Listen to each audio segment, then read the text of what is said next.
Olá a todos, esse é o 19 Gotas. Hoje aqui com a Camila Aida, com Alba Ramos, Yara Moreto, a gente vai estar falando sobre um problema que aflige muitas comunidades.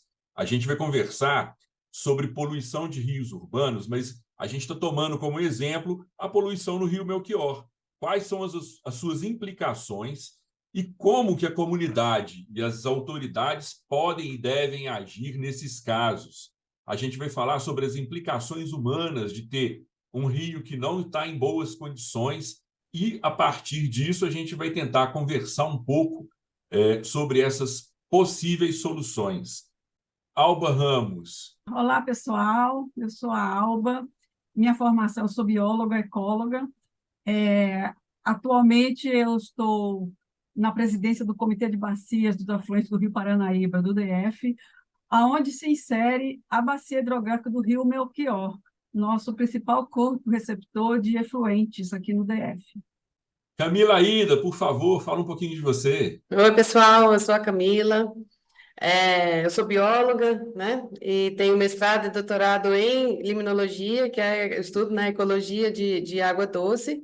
E fiz meu doutorado recentemente, concluí meu doutorado na Universidade de Brasília, trabalhando com o tópico de qualidade ambiental dos ecossistemas aquáticos. E um dos meus pontos de trabalho foi justamente o Rio Melchior. Então, acho que eu tenho bastante a contribuir aí, tanto em relação à qualidade do Rio Melchior, quanto aos rios do Distrito Federal em geral. Yara, de novo, bem-vinda ao nosso 19 Gotas. Obrigada, Rodrigo. Gostaria de cumprimentar você, cumprimentar as nossas convidadas, né, a Alba, a Camila. É um prazer ter vocês aqui para falar de um tema tão importante, né? Um tema que envolve a nossa comunidade, envolve rios, envolve tudo aquilo que tem importância, né, em relação aos cuidados que nós devemos ter quanto à conservação. Bem-vindas todas vocês, bem-vindos nossos ouvintes. A gente vai ter muita coisa legal para conversar aqui. É legal porque a gente começa a se informar mais sobre um tema que interessa todo mundo. A gente está colocando aqui todas as vozes dos rios urbanos, mas hoje as vozes que estão falando são do Rio Melchior. Eu vou dirigir essa pergunta para começar com a Alba, começando já em ordem alfabética, né? Mas a ideia é a gente conversar um pouco sobre a situação atual do Rio. Qual que é o retrato? Qual que é o momento hoje? O que a gente tem de questões dentro do Rio Melchior, Alba?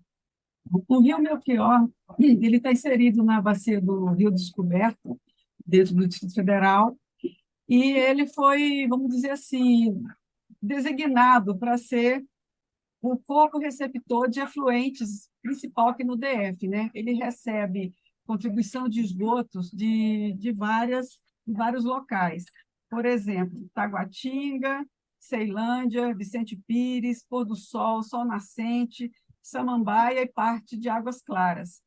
Isso aí contempla cerca de 1,3 milhões de habitantes, né? Lançando esgoto para ser tratado em duas ETs, a ET Melchior, Estação de Tratamento de Esgoto Melchior, Estação de Tratamento de Esgoto de Samambaia. Nessa região, o Rio Melchior é um rio muito bonito, entretanto, a gente tem a degradação do corpo hídrico pelo lançamento desses efluentes. O problema que está ocorrendo hoje em dia é que a sociedade daquela região está reivindicando a melhoria da qualidade da água do rio, para que eles possam ter o retorno ao uso do rio, pelo menos em parte para o lazer, e por isso hoje é um rio classe 4, a reivindicação é que ele passe para a classe 3 ou em alguns trechos até a classe 2. Mas o investimento em saneamento é um investimento de grande vulto e a gente tem dificuldade de conduzir essa discussão dentro dos órgãos governamentais. Mesmo com o plano de recursos hídricos do Rio Paranaíba no DF, aponte a necessidade de melhorar a qualidade do tratamento, né? Isso já está bem definido lá. Mas a gente tem que avançar ainda nessa discussão. A CAESB é considerada uma empresa de saneamento assim, muito boa comparando com o Brasil, mas a gente não pode esquecer que nós estamos na capital do país e a gente ter rios urbanos em classe 4 é um desafio muito grande para a sociedade aceitar e muito grande do ponto de vista do nível, da quantidade de investimentos a serem feitos para melhorar a qualidade desse efluente que é lançado no rio. Yara, você pode explicar para a gente o que são essas classes de rio? Quando nós tratamos, né, dessa questão que envolve o uso da água, então existe uma legislação, né, a legislação do CONAMA 357, que estabelece as classes de uso das águas de acordo, né, com as possibilidades e com o potencial dessas águas de serem usadas. Então, existe uma série de testes que podem ser feitos e que determinam qual é a classificação dessa água e qual o uso que pode ser feito dessa água. Nós temos, então, desde a classe especial, que é aquela classe para a qual nós temos o uso, né, humano, para a dessedentação, principalmente, né, o uso que é mais corriqueiro, e depois nós temos as classes que variam de 1, 2, 3, 4, dentro do contexto da água doce. E depois ainda existem as águas salinas e salobras.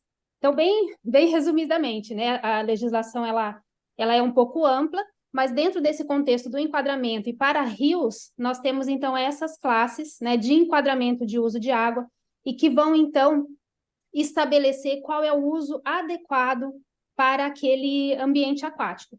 E no caso da classificação do enquadramento 4, ele seria o mais complexo, porque ele é aquele enquadramento em que nós temos uma possibilidade de uso sem tanta cautela. Então, é aquele ambiente que, como a Alba mencionou, nós temos lançamento de efluentes tratados, mas existem muitos outros pormenores que podem envolver toda essa questão e que acaba fazendo com que esse enquadramento 4 fique um ambiente aquático totalmente desproporcional para o seu uso, né? E realmente acaba sendo muito triste, né? Em termos de contexto de conservação.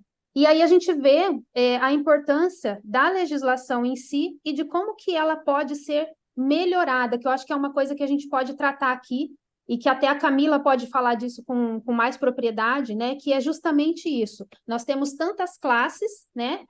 Existe um monitoramento dentro dessas classes, mas no caso da classe 4, que ela se torna, né, um problema mais complexo. Como que nós podemos tratar dessas questões? Então, acho que esse é um ponto bem importante a ser discutido, Rodrigo.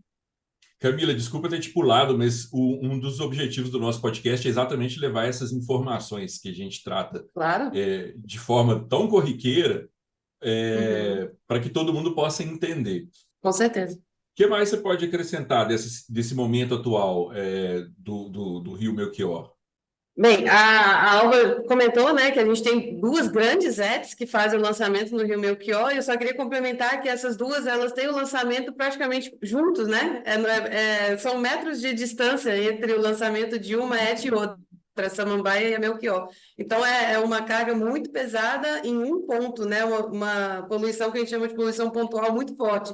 Só que, além dessa poluição pontual muito forte, que representa 40% do esgoto coletado e tratado do Distrito Federal, a gente tem uma carga difusa também nessa bacia, que é muito significativa, né? Porque é uma bacia extremamente urbana, adensada, o maior adensamento urbano do Distrito Federal. Então, não é só aquela fonte pontual, é contribuição de todos os lados, né, que o rio recebe. Então, apesar dele nascer numa área preservada, que é o Parque Saburo Noyama, em Taguatinga, né, porque o Melchior ele é uma continuação do Ribeirão Taguatinga, então ele nasce nessa área preservada, mas a partir dali é um bombardeio de impactos, né?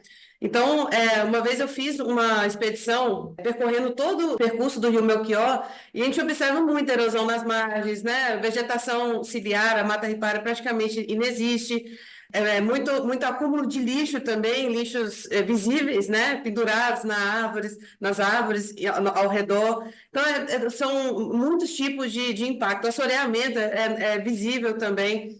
E aí entra até na questão do enquadramento, né? A Yara falou, é meio sem limites, né? O classe 4, né? Mas até para a classe 4 existe algum limite, se você for ver a resolução 357 do CONAMA, né? E um desses limites é não ter objetos aparentes, né? Eles chamam de virtualmente ausentes, tem que ser virtualmente ausentes esses objetos, esses sólidos. E lá não, lá a gente vê isso em todo o percurso do rio, né? a questão da sedimentação, da formação de bancos enormes de terra, né, de sedimento, proveniente justamente dessas margens que não estão preservadas. Então, é isso, todo um contexto urbano que impacta muito o rio, e no final das contas, se a gente for pensar no uso, como ele é enquadrado no uso de classe 4, que é para navegação e composição paisagística, né? Se você for lá no Rio Melchior, você vai ver que nem para isso ele está servindo muito, sabe? Porque quem é que é uma composição paisagística daquela? Cheia de lixo, todo o rio turvo, com cheiro, né? Um odor forte.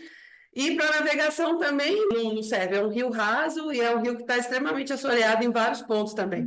Para aqueles usos estabelecidos para a classe 4, ele também não é utilizado. E sim, transformar esse rio no rio classe 3, né, diminuir a classe de uso dele, incentivaria uma mudança em torno dessa situação, né? Não é barato, não seria uma tarefa fácil, mas pelo menos a gente teria uma luz no fim do túnel. E ele se mantendo classe 4, não existe essa luz, porque entende-se que ele pode permanecer daquela maneira. Então, já é difícil que haja esses esforços em cima dessa situação. E é mais difícil ainda se ele permanecer em classe 4, porque não há motivação nem na legislação. Agora, se ele for transformado em classe 3 ou em classe 2, igual a Alba falou em alguns trechos, pelo menos há uma motivação, há um vislumbre de que aquilo precisa melhorar. Então, algumas coisas precisam ser feitas. Não que seja que o torne um rio perfeito, um rio referência, não vai ser nunca, mas pelo menos que melhore essas condições gerais, né? Eu vou até te pedir para continuar falando pelo seguinte, tem dois aspectos aí. Um aspecto que é um aspecto jurídico, passa a determinação dele para outro tipo de uso, então espera-se também que o poder público ele passe a trabalhar ou a investir para que ele tenha esse uso melhor. Eu queria que você falasse um pouquinho sobre quais são os usos da classificação 3 e 2 e qual que é o papel do Comitê da Bacia no envolvimento das políticas públicas, mas também da comunidade, do entorno, uma vez que ele passe para essa classificação 3 e para essa classificação 2, ele possa fazer jus a essa classificação. Na classe 2, na classe 3, os usos são mais nobres, né? Então, a água ela pode ser usada para abastecimento humano, com algum grau de tratamento, pode ter algum tipo de contato também, uma recreação, né? Nem que seja um contato com a pele. Então, são usos mais exigentes, enquanto o classe 4 ele não tem uso exigente nenhum. Então, o desafio seria transformar essa qualidade ambiental para que o rio fosse acessível a esses usos, né? A participação social da sociedade é muito importante em todo o processo. Quando a gente teve o enquadramento lá em 2012, que foi o primeiro enquadramento dos rios do Distrito Federal, houve, né, a participação, houve toda uma mobilização, mas o que eu vejo hoje é que essas pessoas que estão ali mais próximas do contexto do Rio, elas não tiveram essa participação naquela época. Então, elas estão solicitando isso agora, e é justo, porque o enquadramento ele é um processo participativo, né? A gestão de recursos hídricos é um processo participativo. Então, eu acho que a Alba pode falar melhor em relação a isso, como que está o entrosamento, né, da aproximação, como que está esse engajamento e o que eles estão esperando do comitê em relação a esse assunto, né? Conta para a gente, Alba, da sua experiência com o comitê, o papel que ele exerce nesse importante intermédio entre o uso das águas do rio e também a representatividade que ele pode ter aí junto ao setor político. Antes de tocar essa parte, só queria complementar a fala da Camila.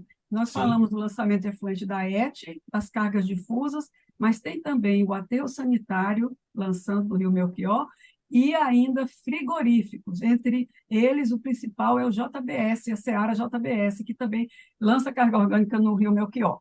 Bom, quanto ao Comitê de Bacia, o Comitê de Bacia é um ente do Sistema de Gerenciamento de Recursos Hídricos, previsto na Política Nacional de Recursos Hídricos. Ele é chamado de Parlamento das Águas porque ele tem uma composição tríplice, né? Tem o poder público, os usuários de água e também a sociedade civil representada em sua plenária. Além disso, como é esse chamado Parlamento das Águas, não é incomum chegar ao comitê demandas da sociedade, trazendo os problemas que elas estão enfrentando no dia a dia na relação com os corpos hídricos. E no Melchior não tem sido diferente. Então, desde já algum tempo, desde a gestão passada do comitê, que a comunidade do Melchior procurou o Comitê de Bacia, trazendo essas questões relacionadas a lançamentos, a problemas técnicos na ET, aí vazou efluente bruto, ou então a cargas difusas, criando um problema maior do que aquele que diariamente eles já convivem com o rio, que a Camila já ressaltou, a questão do odor, a questão da indisponibilidade daquele corpo hídrico para uso pela comunidade, que tem a lembrança do passado, porque muitos nasceram ali, foram criados tomando banho no rio, visitando o rio, pescando no rio, e depois de que começou a receber esse aporte de efluente, isso acabou. Então, o Comitê de Bacia tem ouvido e encaminhado essas demandas. Por exemplo, através de visitas técnicas acompanhadas da comunidade, já foram feitas algumas visitas na região do Melchior, a produção e a aprovação de moções dirigidas a diversos órgãos relacionados à gestão do recurso hídrico, não só a DASA, como a Secretaria do Meio Ambiente, até mesmo o Ministério Público, denunciando e pedindo a melhoria do tratamento do efluente que é lançado. Houve a realização de um seminário específico esse ano, lá na sede da CAESB, que é a Companhia de Saneamento, para tratar das questões do Rio Melchior. E também, recentemente, nessa nova gestão do Comitê de Bacia, a gente criou, dentro da Câmara Técnica do Comitê, um grupo de trabalho Rio Melchior, composto, além dos órgãos públicos, a DASA, a CAESB é usuário, né? O SLU, que é responsável pelo aterro, a JBS, que é o principal lançamento de agroindústria ali dentro, sociedade civil, a Universidade de Brasília, para discutir e encaminhar e elaborar um plano de melhoria para a bacia do Melchior. Nesse projeto, está contando bastante com o suporte da CAESB, que tem colocado no seu orçamento a previsão de investimento para melhorar a qualidade da água lá do Rio Melchior. Além disso, a própria CAESB ela está, nesse momento, negociando um financiamento junto ao Banco Interamericano de Desenvolvimento de um valor próximo de 1 bilhão, 980 milhões aproximadamente, dos quais tem uma previsão de investimento de 300 milhões na bacia do Melchior, para melhorar o tratamento, remoção de nutrientes, polimento, desinfecção com ultravioleta, né? Por causa desse financiamento, a gente pediu à CAESB no comitê para que ela fizesse uma apresentação do qual o plano que ela tem para a utilização desse recurso.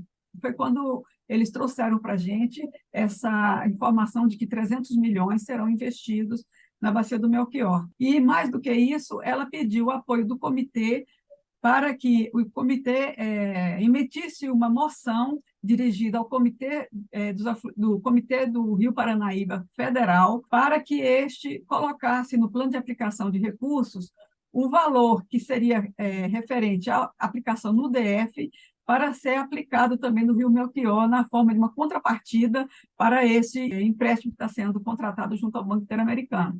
E o Comitê de Bacia aprovou essa moção dirigida ao Comitê Federal, pedindo esse apoio para a destinação do recurso referente à aplicação no DF para o Rio Melchior.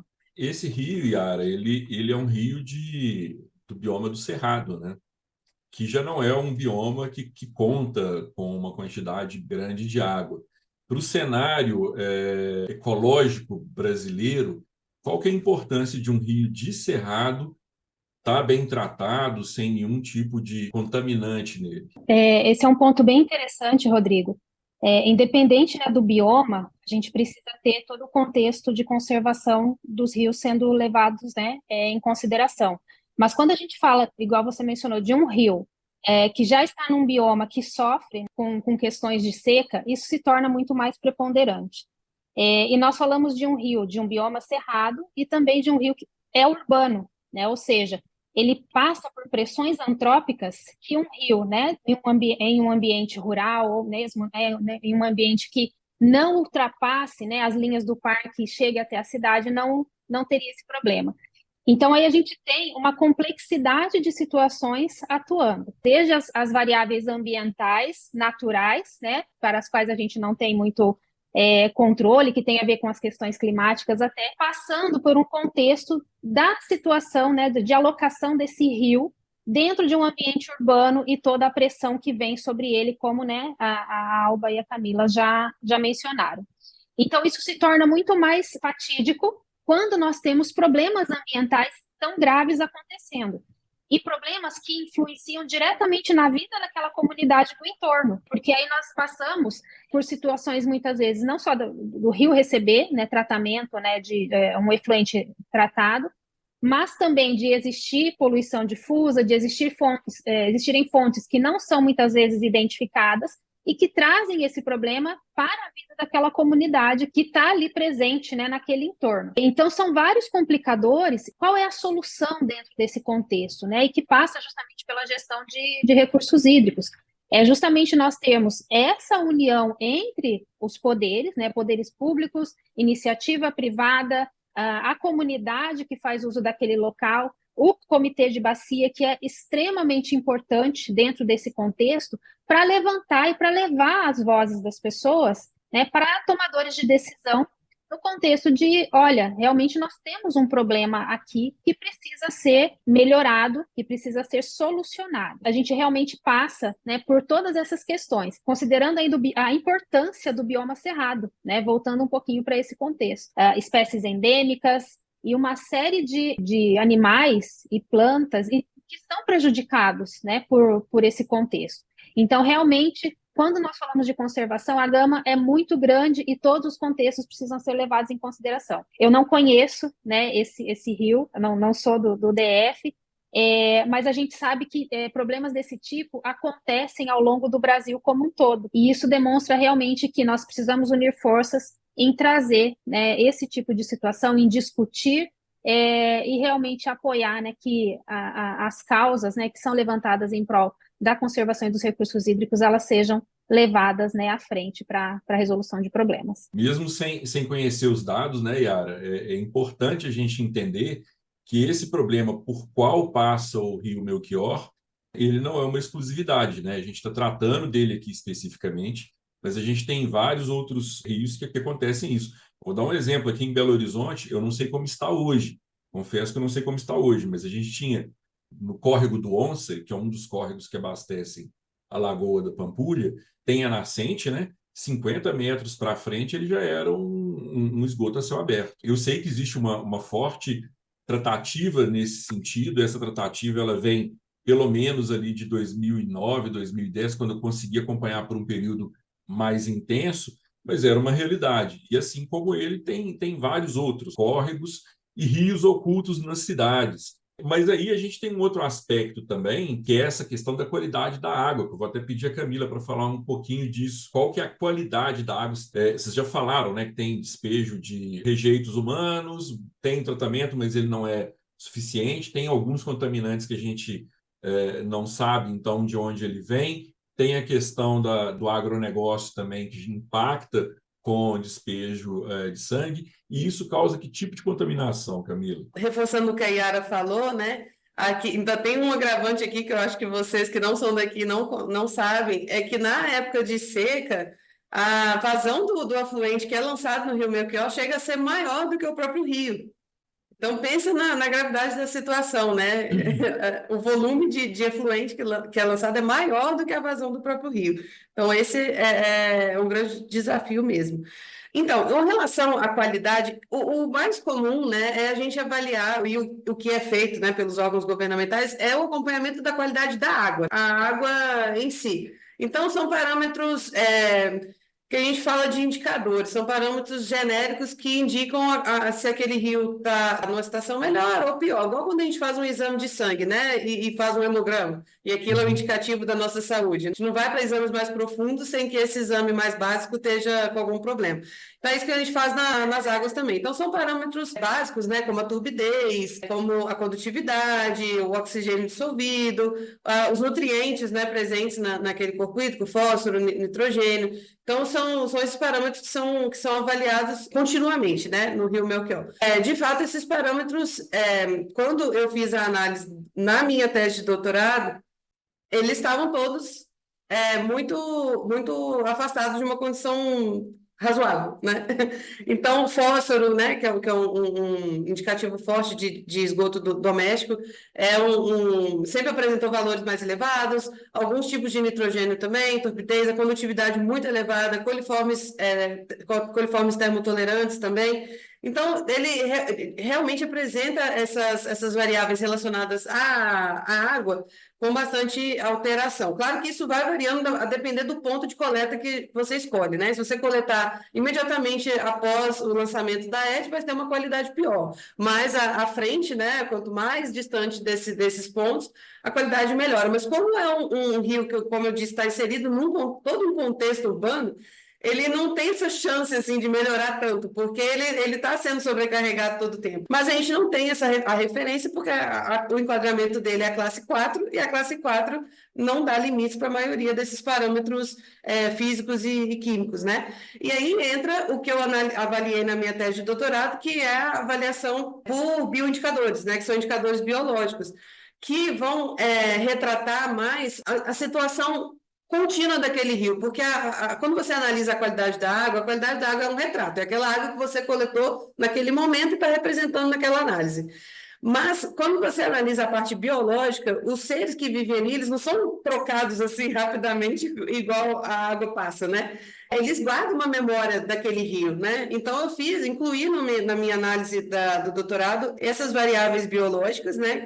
Que foram os macroinvertebrados e algumas algas, algum tipo de alga também. E esses indicadores mostraram uma qualidade ambiental, e aí a gente fala em não qualidade da água, mas a qualidade ambiental, porque isso reflete todo o contexto da bacia, né? Bastante alterado. E o que é essa alteração na parte biológica? Seria menos diversidade, ou seja, tem menos tipos de organismos, mas uma quantidade muito grande. Então, tem o que a gente chama de organismos resistentes, como, por exemplo, alguns caramujinhos, algumas larvas de mosquito, que eles se beneficiam dessa condição ruim do corpo hídrico e explodem a sua população. Então, a gente tem uma quantidade muito grande de organismos. Não é que não há vida, há muita vida, só que é uma vida de um tipo ou dois tipos só, entende?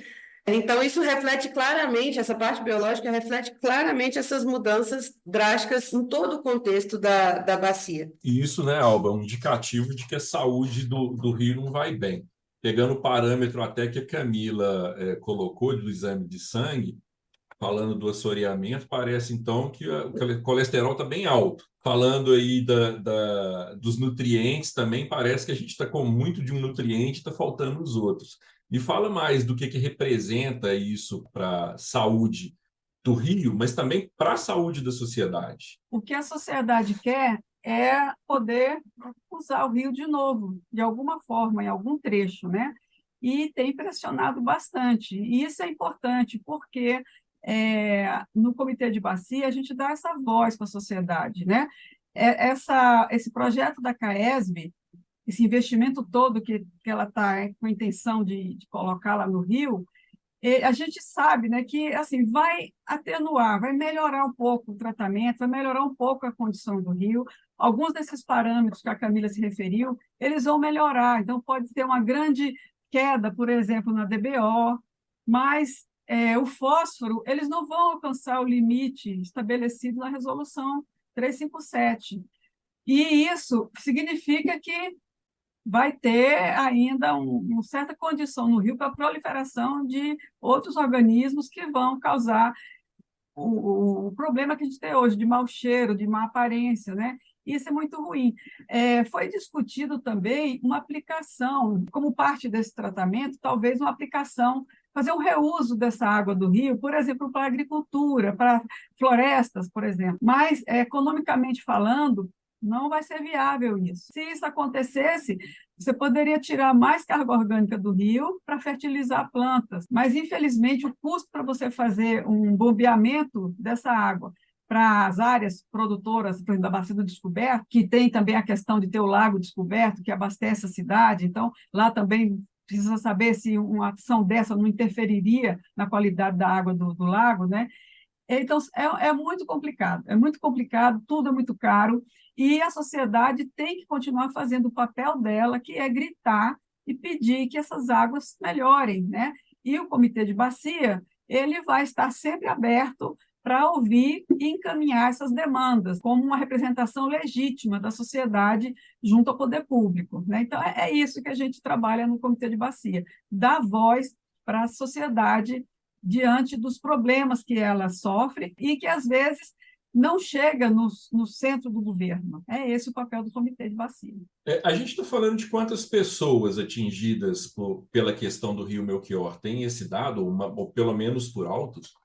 A contribuição de esgoto, lá eu falei que é 1,3 milhões. Aí seriam as populações ali, principalmente de Taguatinga, Samambaia, Ceilândia e uma parte de Braslândia. Eu não sei te dizer em números quanto seria, mas é muito. Ceilândia é a cidade de maior contingente de pessoas do DF, né? Então, é muita gente. Quando a gente fala de biomonitoramento, uma defasagem que nós, pesquisadores que trabalhamos com isso, sentimos, né, em relação à legislação, é que ela não abrange toda a gama de bioindicadores que nós poderíamos utilizar e que nos dariam respostas muito mais assertivas dentro de um contexto também com as análises químicas e físicas e a análise ambiental em si, ela não é contemplada na legislação. Então, isso seria um ponto bem importante que nós tivéssemos também sendo levantado e levado em consideração a possibilidade de melhorar o biomonitoramento, né, o monitoramento tornar-se de maneira mais completa, abrangendo tudo aquilo que vai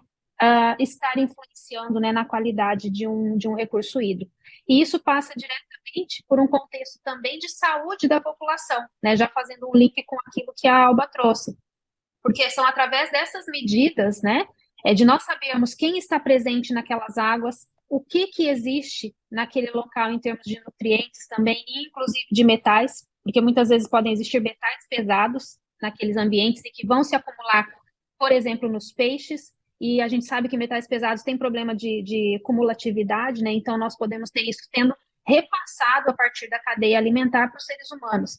Então, veja, é algo extremamente complexo e que muitas vezes acaba não sendo, né, abrangido pelo contexto de legislação que nós temos. Então, a gente precisa usar esse tipo de informação também para essa melhoria, né, na legislação, visando a proteção ambiental e a proteção dos seres humanos também. Tem uma conta que eu acho que a gente poderia fazer, que é o impacto na saúde. Vocês falaram de 3 cidades, né? São ou regiões, enfim, que são afetadas aí pelo mau uso do Rio Melchior. Isso vai gerar economicamente impacto na saúde, e o impacto na saúde, ele impacta a economia diretamente. Então, se você for pensar em termos de possibilidade de produção dessas pessoas impactadas, 300 milhões é pouco. Eu estou falando da questão da produtividade, gente, porque muitas vezes, não estou falando que é sempre, mas muitas vezes, é a mensagem que os tomadores de decisão eles conseguem mensurar.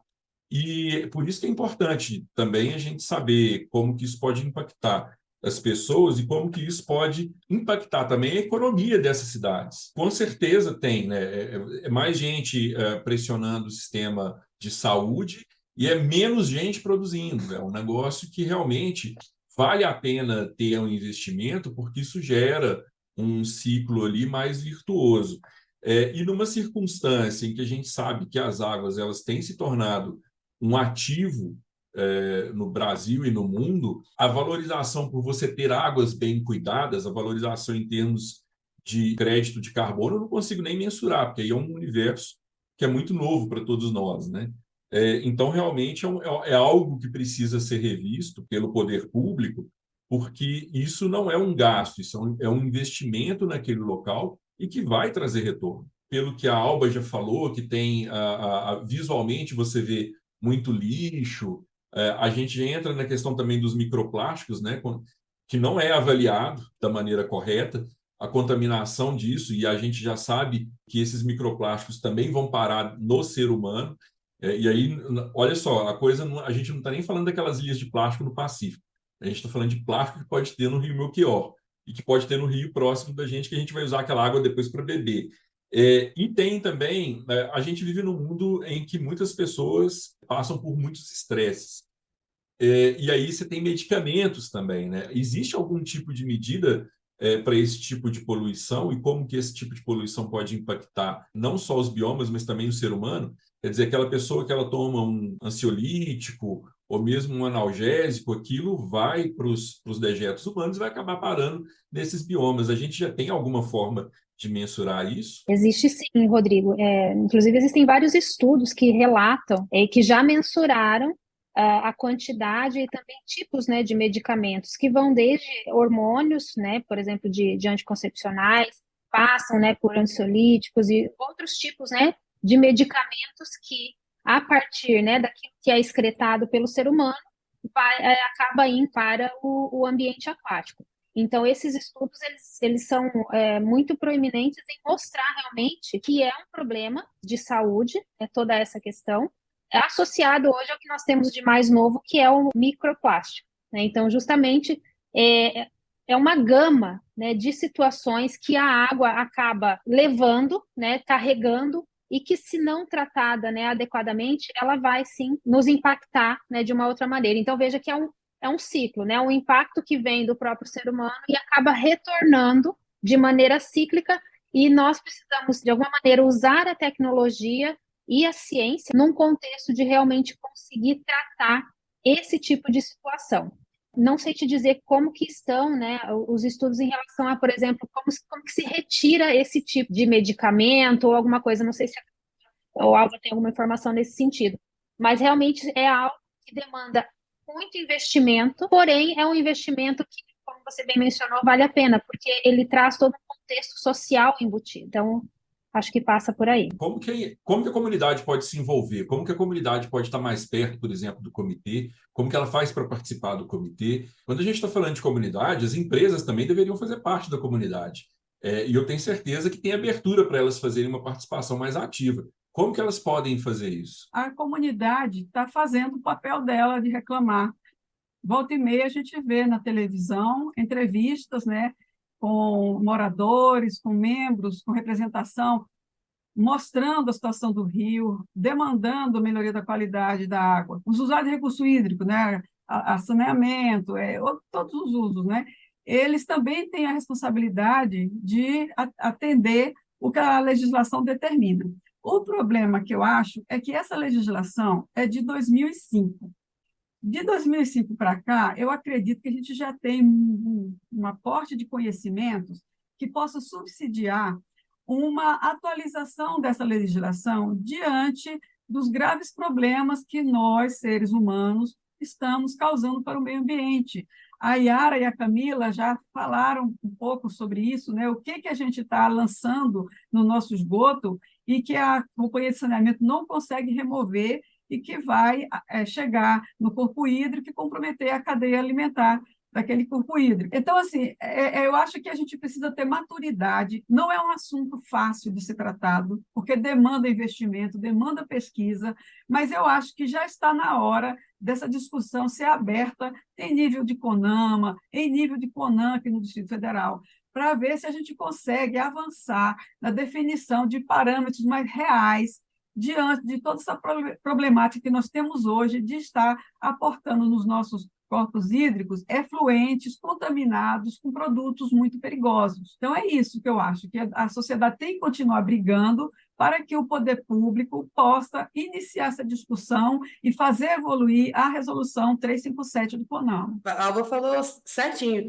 Essa legislação está defasada, mas ela tem um tópico nela que muitas vezes a gente não presta atenção, mas ela faz menção ao biomonitoramento. A 357 ela traz a possibilidade do biomonitoramento, mas ela não dá nenhum caminho, né? Então fica muito genérico e aquilo acaba sendo esquecido.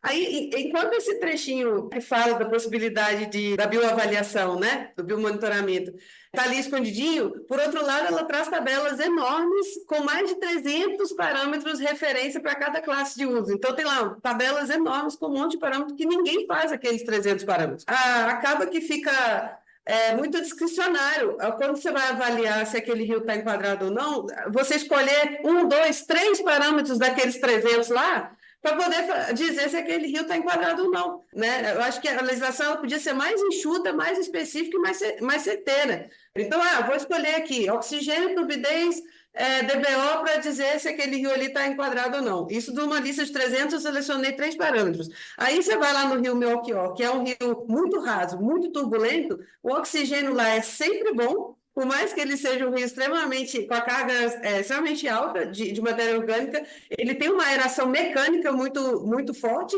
então o oxigênio lá é sempre bom, nunca vai dar ruim. Então, seja lá qual o indicador que eu criar e usar o oxigênio como parte desse indicador, vai melhorar meu indicador. Ocorre esses mascaramentos, sabe, da realidade, em função dessa discricionariedade. Se eu posso escolher pouquinhos parâmetros numa lista de tantos, eu vou escolher aqueles que me favorecem, ou então que não representam exatamente a condição daquele corpo hídrico. Por isso que a Yara falou, né, dos bioindicadores, eles dão respostas mais certeiras por isso, porque eles não têm essa flutuação tão rápida e ligeira como a água, que passou e vai embora. Aconteceu um despejo ali, aquela água passou e já é outra. Os organismos não, ali eles ficam e ali eles vão traduzir a real característica do corpo hídrico. Então, seria muito importante se isso fosse regulamentado mesmo. Mas, Camila, o que você acha também? Eu acho que o fator da educação, a educação de uma maneira geral, tanto para as pessoas que são afetadas, para elas poderem saber melhor dos seus direitos e também terem melhores práticas com relação ao rio. Porque, assim, não sei, eu sou um defensor de que educação básica e fundamental para qualquer tipo de ação é um transformador. O que você me diz, Camila? Digo que é fundamental. O programa de educação tem que ocorrer em todas as esferas, para todas as idades, é fundamental. Eu acho que para ter, a pessoa ela só se envolve naquilo que ela conhece. A gente tem a Casa da Natureza, que é uma organização social lá da região, que faz programas de educação ambiental. Tem iniciativas da prefeitura lá de Ceilândia, que também faz vistorias, leva crianças, leva escolas lá para visitar o rio. E dentro do comitê, a gente tem, está em elaboração o plano de educação ambiental para a área do comitê de bacia.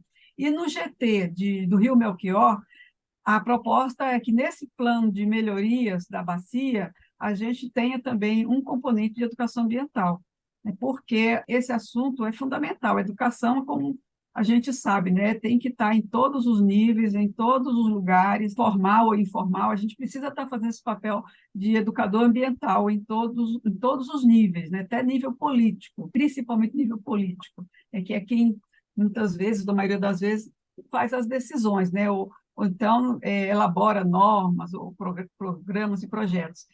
Mas a proposta é que a gente cada vez mais estreite nossa relação com a sociedade. A gente convidou essas instituições para compor o CGT do Rio Melchior, dentro da Câmara Técnica do Comitê, e certamente eles vão participar demandando ações lá na bacia, né? Ações de educação lá na bacia, além das outras que eles tanto almejam, que é a melhoria da qualidade da água do rio. Yara, dentro desses aspectos de envolvimento da comunidade e dentro do que você já viu nas suas experiências, custa mais o que a gente remediar o rio ou trabalhar na prevenção para que isso não aconteça? Com certeza, é sempre muito melhor trabalhar na prevenção, uma vez que isso vai evitar uma série de intercorrências que vêm, né, a partir do uso inadequado do rio, do uso inadequado do entorno daquele rio, principalmente, né? A gente sabe que o uso da terra do entorno dos ambientes aquáticos é um dos principais problemas que levam à degradação daquele recurso hídrico,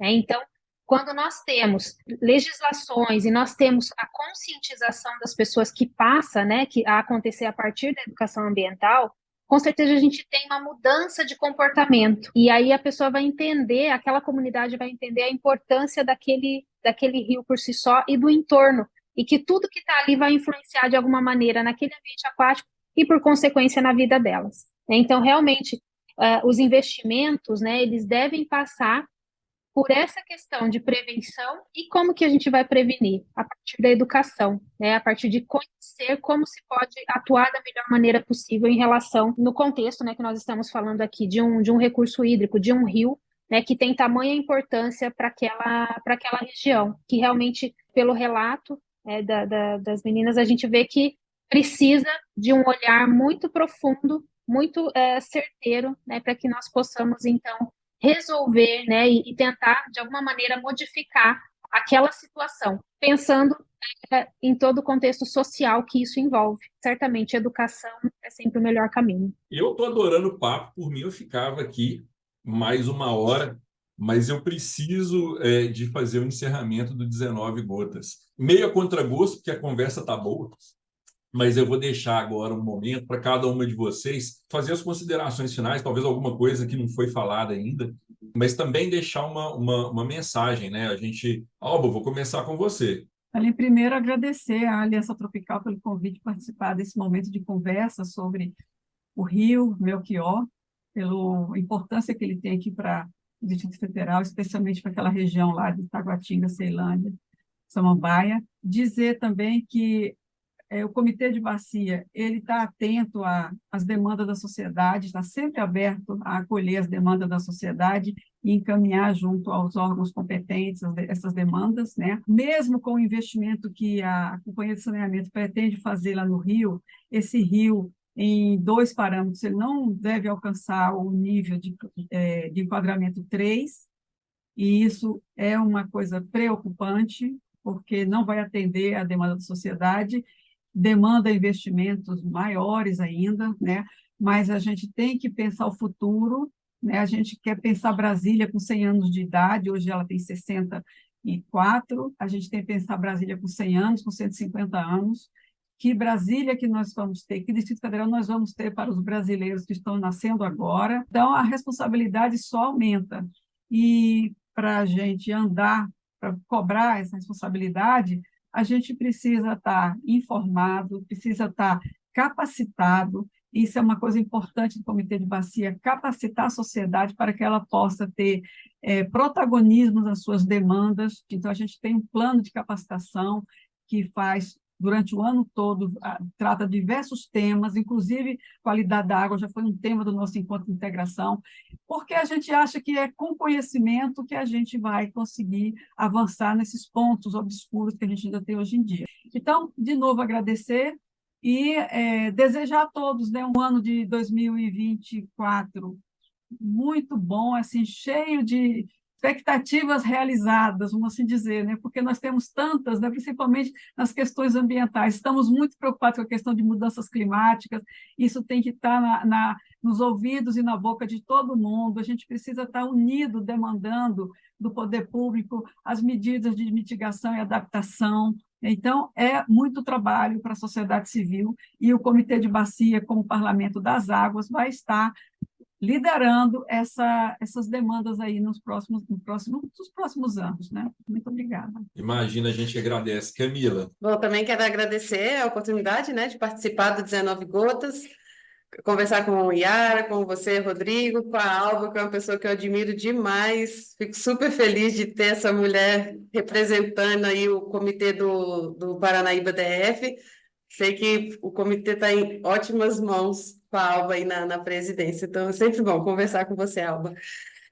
E você tocou no ponto chave, que é o que eu queria fechar também aqui minha fala, que é conhecimento, informação e capacitação. Eu acho que a gente tem hoje bastante informação sobre esse rio Melchior e outros rios do DF. A gente é um privilegiado em termos de informação, que outras regiões não têm tanta informação assim. Aqui a gente tem muito dado, tem muita informação científica, confiável sobre os nossos rios. Então, é isso que tem que ser utilizado para nortear as políticas públicas, né? Essa combinação ciência, sociedade, governo, eu acho que é o grande potencial para a resolução de problemas. Então, é isso. Eu agradeço enormemente a participação, né, aqui no programa. Estou à disposição para conversar sobre esse tema em outros momentos, em outros lugares. E bom final de ano a todos. Yara, agora é contigo. Obrigada, Rodrigo. Bom, eu também só tenho a oportunidade, rever a Camila, conhecer a Alba, e que nós hoje podemos tratar de um tema tão importante e que tem muito a ver com a questão da conexão que a água traz entre todos nós, né? Então, não existe sociedade, não existe vida que vá continuar sem a água. E eu acho que esse é um tema que nós aqui no 19 Gotas temos reforçado constantemente, justamente a importância de nós tratarmos desse tema de maneira bastante profunda, levando, né, ao conhecimento da sociedade que as pequenas ações que cada um de nós fazemos, elas importam. E mais do que isso, mais do que as pequenas ações, é um envolvimento em causas, né? E como essa que é levantada pelo Comitê de Bacias, como essa, né, que traz aí o Rio Melchior, como uma forma das pessoas se unirem em prol de algo muito maior, né, que é o contexto da conservação, da melhoria, né, dos ecossistemas aquáticos. Então, deixar essa mensagem, né, de que nós possamos aí continuar esse trabalho, que é um trabalho de formiguinha realmente, em que cada um de nós tem que fazer a sua parte, sempre levando ciência, sempre levando conhecimento para a sociedade. Então, eu quero também te agradecer muito, Rodrigo, pela tua participação aqui conosco, né, para a gente poder levar, né, esse nosso podcast para a sociedade e dizer, olha, cada um de vocês tem a sua importância e pode fazer mais pelos nossos ambientes aquáticos, né, e pelo mundo como um todo. Então, deixar essa mensagem, né, paz, de união, e que a gente possa realmente ter expectativas melhores, especialmente num contexto ambiental, onde a gente vê tantas situações, né, que precisam aí das nossas ações e dos nossos tomadores de decisão, e acho que esse é o nosso papel. Imagina, eu que agradeço, também agradeço a Leandra e a Larissa, que estão aqui no nosso backstage, né, fazendo com que essa gravação seja possível. Esse é o 19 Gotas, falando sobre um tema que é importante para todos nós. Essas são as vozes do Rio Melchior, falando de todos os rios urbanos que temos no Brasil. É um problema que tem solução quando a sociedade civil se une para cobrar dos governantes e dos representantes do poder econômico para que eles cumpram o seu papel diante das necessidades que tem na preservação das águas urbanas também. Obrigado a todos e até o próximo 19 Gotas.